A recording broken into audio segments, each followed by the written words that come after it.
Is it niche or niche? I take the majority view, but which majority? Hi everybody, my name is Greg Crable and this is my podcast, Something I Learned Yesterday, in which I take an issue from the world of publishing and explain it in 3 or 4 minutes. Sorry for my casual attire, it's the weekend. I've been involved in niche media for almost my entire career. When I started out, back in the days when having a hard drive in your computer was a luxury reserved for the few, everybody, and I mean everybody, said niche. Then apparently the French invaded and people started saying niche, like quiche, which seems to make some sense. More on that in a minute. You might remember that there was a book back then called Real Men Don't Eat Quiche. That might have been in the back of my mind when I concluded that niche was pretentious. I stuck with niche. I'm an American. Dictionary.com and Merriam-Webster support me on this. They list niche as the first preferred pronunciation of the word. The OED does a slight twist on me.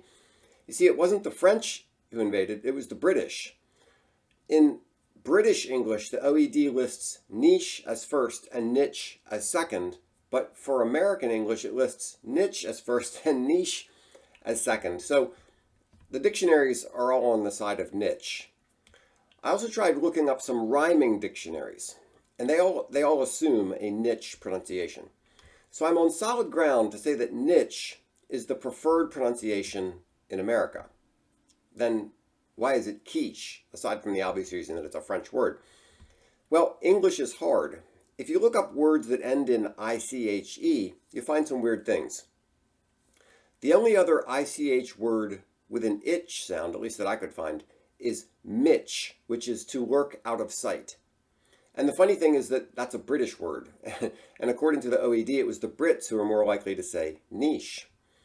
There are a lot of words that are closer to ish. Affiche, which is a poster. Fiche, like microfiche, which is I used to use at the library. Postiche, which is an artificial hairpiece, which I obviously don't use. Pastiche, which is when you imitate another style. Babiche is a thread or thong of sinew, rut, or rawhide. Riche, like nouveau riche. And then corniche, which is a road built along the coast, although that one might be closer to carniche. I'm never quite sure with those pronunciation guides. But then you have the iche sound, cliché, ceviche, moriche, which is a type of palm, caliche, which is a nitrate-bearing gravel. It's obvious that most of these words are imports to English, so are we supposed to retain the original pronunciation? I don't know why. The town in Illinois is called Cairo, not Cairo, and from Pennsylvania to Illinois it's Versailles, not Versailles.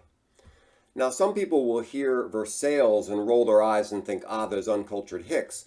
I don't have that reaction at all. I don't say France, and I call the land of my father's ancestors Germany, not Deutschland. I also make no effort to pronounce South American countries and cities the way the natives do. I'm an American and we speak American English. There's nothing wrong with that. They don't do that for us.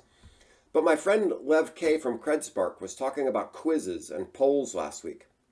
So I decided to do a poll on LinkedIn. Now, many of my connections have some association with niche publishing, so it should be an interesting sample. Niche won by a large margin. Now, there are only 21 votes. My conclusion is that for America as a whole, niche is the preferred pronunciation, but within the niche media industry, niche might be winning. I'll continue to say niche because I'm ornery, but Lev K had a good comment on the poll. He asked, can there be a third option? Depends on whether or not I'm speaking to a French person. I thought that was kind of funny. So there you have it, the great niche debate. Thanks so much for your time. If I can do anything to help you with your business, please give me a call. You'll see my contact information on the next slide.